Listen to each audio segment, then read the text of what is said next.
What up? It's Thursday. What Cameron thinks Thursday? The podcast version. Moving up, we need to solidify our platform and get it a place where you guys can keep watching them over and over. Little archive these What Cameron thinks Thursdays.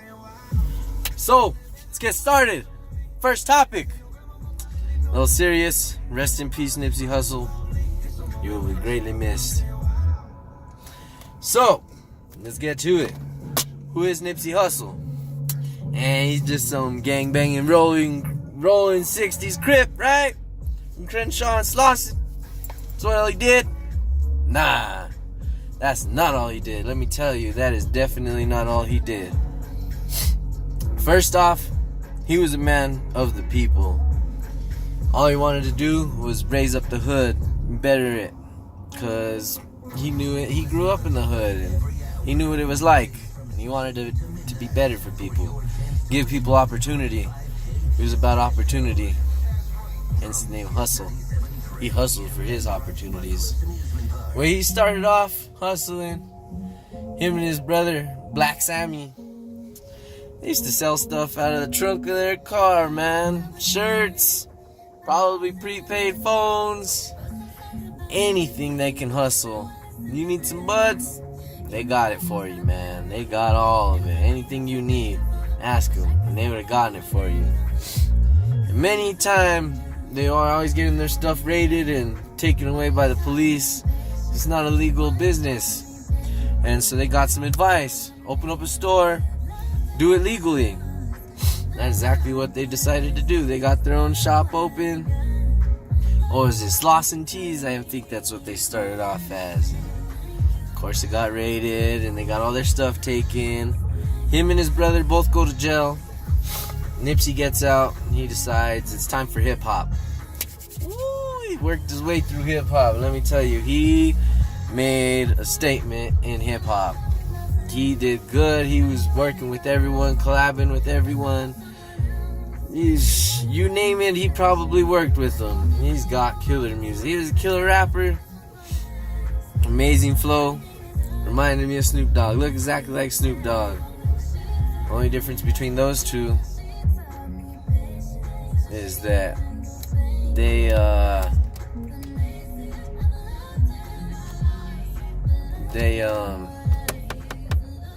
wanted to be an example of the gang life. They didn't want you to be part of the gang life.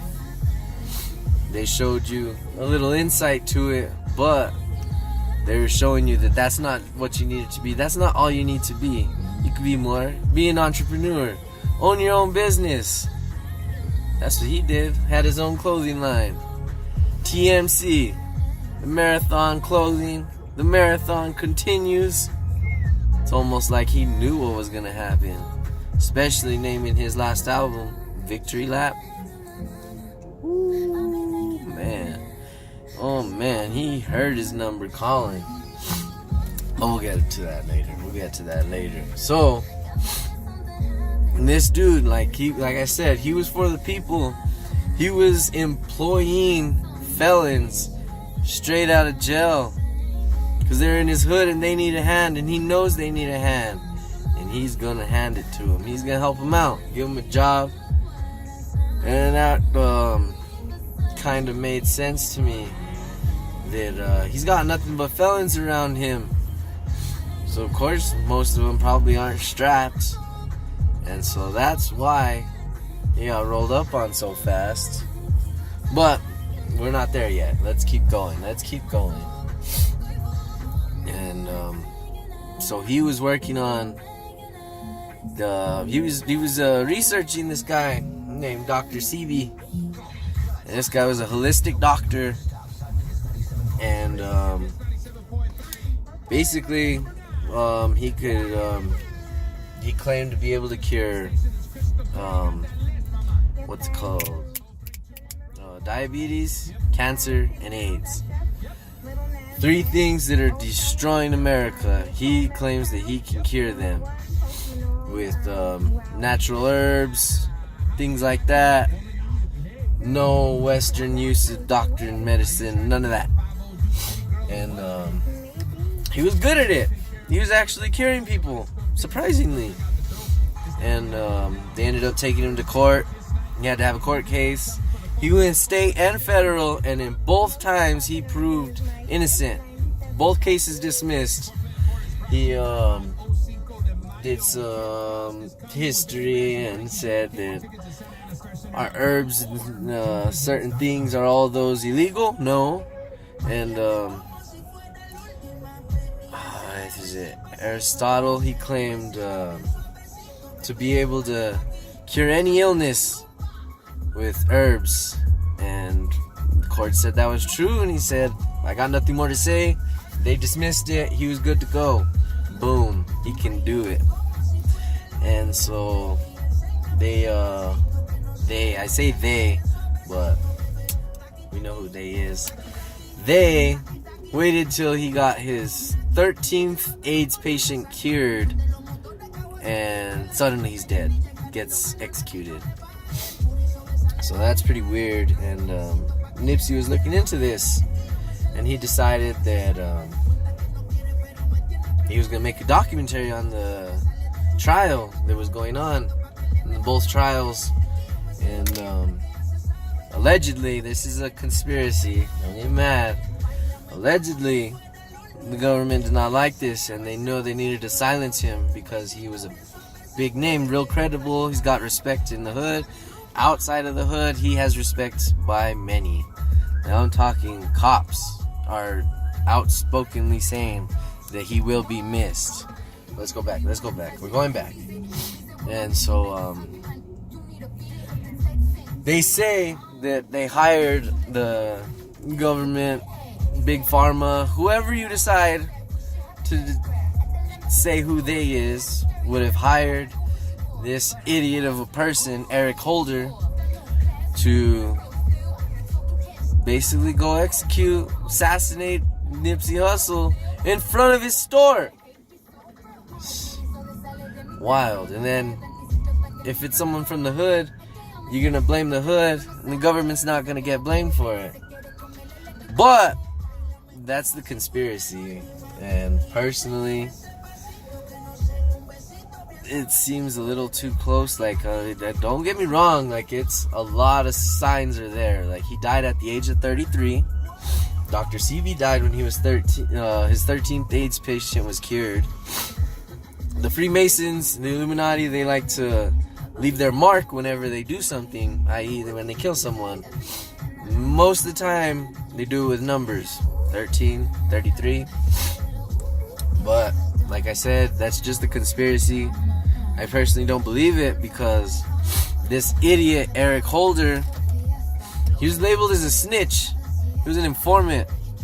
And he was running around Nipsey's establishment, his business. And that dude told him he wants nothing to do with him. Get out of here, you're a snitch. Like, we don't want you. And so, this hater of a snitch decided to come back with a gun, come at Nipsey, fire at him, run off. Everyone else runs. This dude comes back, fires some more, runs, comes back again, kicks him in the head, and then gets out of there. This dude had enough time to do all that. Not one person helped out Nipsey. That's probably the worst part of it all, is that no one was there to help him when he was there to help everyone else. But we're not worried about that. We're not worried about his people. We're worried about this idiot that thinks it's okay to kill people just because he bashed your name. They made you a not credible person in the hood. Because you know everyone heard Nipsey call him a snitch, and this dude just couldn't handle that. Didn't even take him a day. And he kills him. And he hides in turns himself in. Like an idiot. You own what you did. Turn yourself in. It's just embarrassing. And it's sad that you chose that person to kill personally. And we're jumping on to the next topic, and that is violence within hip-hop. For some reason, those go like peanut butter and jelly, man. They just come together and it's terrible. And it is also my fault as well. Like, I'm not innocent of this. Some of my favorite hip-hop is gangster rap. I like that stuff, man. I like riding around, getting it. And that's not what I should be liking, because then that just goes to the culture of violence, and we need to change that. Hip-hop doesn't need that anymore. It's time to change. We've been dying since the 80s. Rappers, starting with Scott LaRock, breaking up fights, gets killed because of guns around. Proof, same thing, guns around. Lil Snoop dies, guns around. Jam Master Jay, shot outside of his studio. Tupac shot going into the studio and then shot on the strip. Biggie Smalls shot on the street, drive by. All the way to X, he's getting shot. Like we got Jimmy Wapo and now Nipsey shot outside of his own store. And it's sad because they tell you that rappers are gonna die, most likely get shot in your own neighborhood. And it's true. But in Nipsey's case, he couldn't leave the hood. He literally could not leave the hood. His store was there. He was buying the block. He was helping out so much. He was about to meet up with LAPD the day after he died. Him, Jay-Z, Rock Nation, they were going to go meet up with LAPD and figure out how they could help this violence, this gang violence, help stop the gang violence. It's so ironic that he dies, gang violence, by a Crip, his own people. That shows the loyalty in gang life. And that should be a wake-up call for all gang bangers, anyone thinking of joining a gang. Y'all need to wake up and figure out what's really going on. Stop killing each other. Band together. What did Crips and Bloods really mean? What did they used to mean? They were the Black Panthers. They would protect the black community, not shoot each other up.